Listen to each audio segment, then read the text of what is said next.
हरे कृष्णा। तो आज हम देवताओं की उपासना पर जो हमारी श्रृंखला कर रहे हैं, सप्तम अध्याय में जो भगवान बताते हैं उस श्रृंखला के आखिरी श्लोक पर चर्चा कर रहे हैं। The 23rd verse of the 7th chapter of Gita, knowledge of the absolute. हमने देखा कि किस प्रकार से जो व्यक्ति काम वासनाओं से घिरा है, लोभ से प्रेरित है, वो देवताओं की शरण जाने का प्रयास करता है, क्योंकि उसकी मति एक्चुअली मारी गई है। क्यों मति मारी गई है? भगवान कहते हैं क्योंकि जिस श्रद्धा से वो देवताओं की उपासना कर रहा है, वो श्रद्धा भगवान दे रहे हैं। इतना ही नहीं, उन देवताओं की उपासना से जो लाभ मिल रहा है उस उपासक को, वो भी भगवान दे रहे हैं। And the ultimate point is today, the final bomb Krishna gives today. He says in 23rd verse, antavattu phalam tesham tadbhavati alpamedhasam devan devayajo yanti madbhakta yanti mamapi.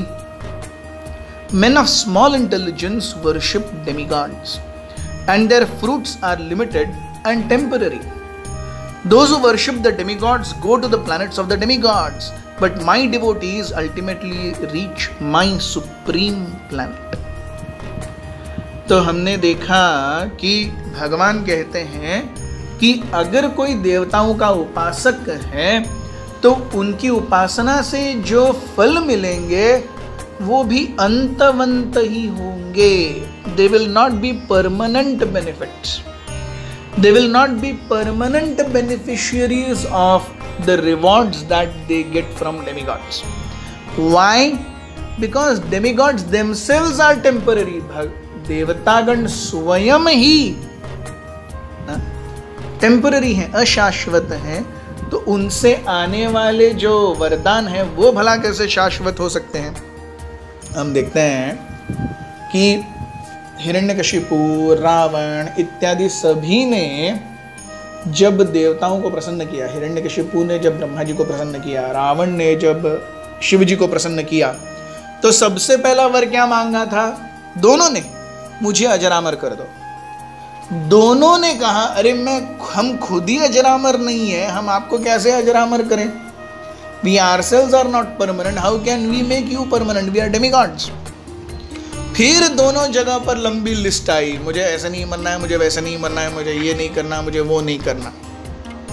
But ultimately the original desire was to become अजर and अमर. लेकिन कोई भी देवता ब्रह्मा जी और शिव जी तक भी मुक्ति नहीं दे सकते. मुक्तिदाता केवल भगवान विष्णु हैं, इसीलिए उनका एक नाम मुकुंद है. मुकुंद अर्थात जो मुक्ति देने वाले हैं. So demigods themselves are not temporary. How can the results that we get from them be temporary, be permanent? So देवताओं से जो results आ रहे हैं, they can best be compared to a contract job. Contract job और permanent job में क्या अंतर है? Contract job आपको 1 साल तक की हमी देगा. हर 1 साल के बाद इंटरव्यू जाना है. उसमें भी कोई सैलरी में बढ़ोतरी नहीं होगी, कोई पर्क्स नहीं होंगे, कोई प्रमोशन नहीं होगा, कुछ नहीं होगा. हर साल इंटरव्यू देते रहो, कंपनी के मास्टर रोल पे भी आप नहीं हो और सैलरी वही रहेगी, टांगती तलवार की तरह.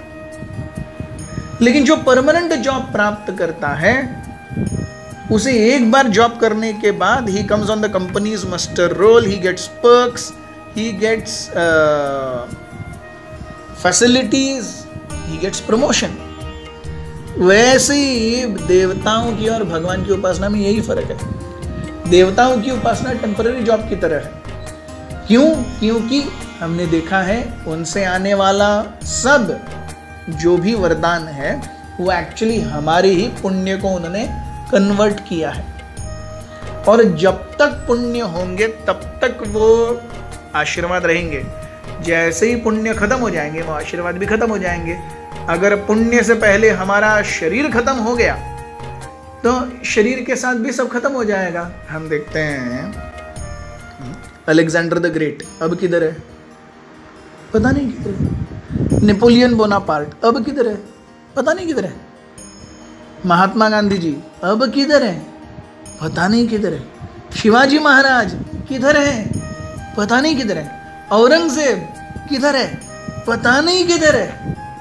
जो आया अपने अपने कर्मों के हिसाब से अपना अपना बोरिया बिस्तर लेके चला गया, आगे क्या हुआ उसका कुछ पता नहीं है।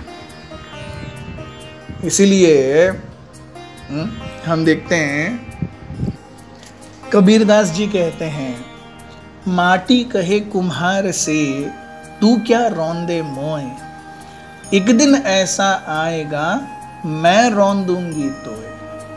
आज तू मुझे रौंद रहा है, क्या रौंदेगा, कितना रौंदेगा, एक दिन आएगा जब मैं तुझे रौंद दूंगी। एक दिन हम मर जाना है। सो हम भूल जाते हैं कि हम टेम्पररी हैं,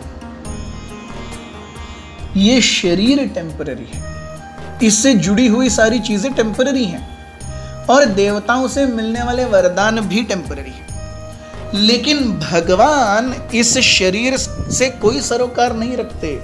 Krishna is concern with soul, so he treats us on the level of soul. हमें इस जन्म में क्या किया जाए इस जीव के साथ कि इस जन्म में ही ये सब कुछ फिनिश करके मेरे पास वापस आ जाए, ये भगवान की सोच है। देवताओं की सोच ऐसी नहीं है। अरे उसने मुझे, हमने जैसे कल कहा था, उसने मुझे 80 रुपये दिए, मैंने उसको कैडबरी डेयरी मिल्क सिल्क दे दिया, मेरा काम खत्म। अब वो जाने और मैं जानूं, वो जाने अपना काम, मैं जानूं अपना काम। भगवान ऐसे नहीं है। ही treats us like a doctor. Yes, and finally Krishna even says, अगर कोई देवताओं की उपासना करेगा तो देवान देव जो यान्ति, वो वहां जाएगा। सो देवतागण इम्परमानेंट हैं, देवताओं का रेसिडेंस भी इम्परमानेंट है।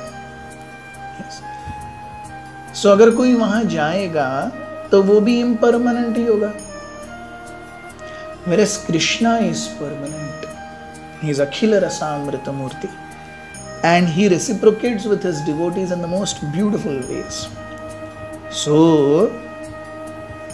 these are very important shlokas to be pondered on. 7.19 से लेके 7.23 देवता उपासना के पूरे चिट्ठे को भगवान खोलते हैं। यस, भगवान कहते हैं जो मेरा उपासक है वो मेरे पास आएगा। और इसके बाद भगवान हमें जो भी मेरे निराकार निर्विकार निर्विशेष ब्रह्म को पूरक मान के उनकी उपासना करता है, उनका क्या होता है, ये भगवान हमें कल से बताएंगे। हमारे साथ बने रहिए। बहुत बहुत धन्यवाद। हरे कृष्ण।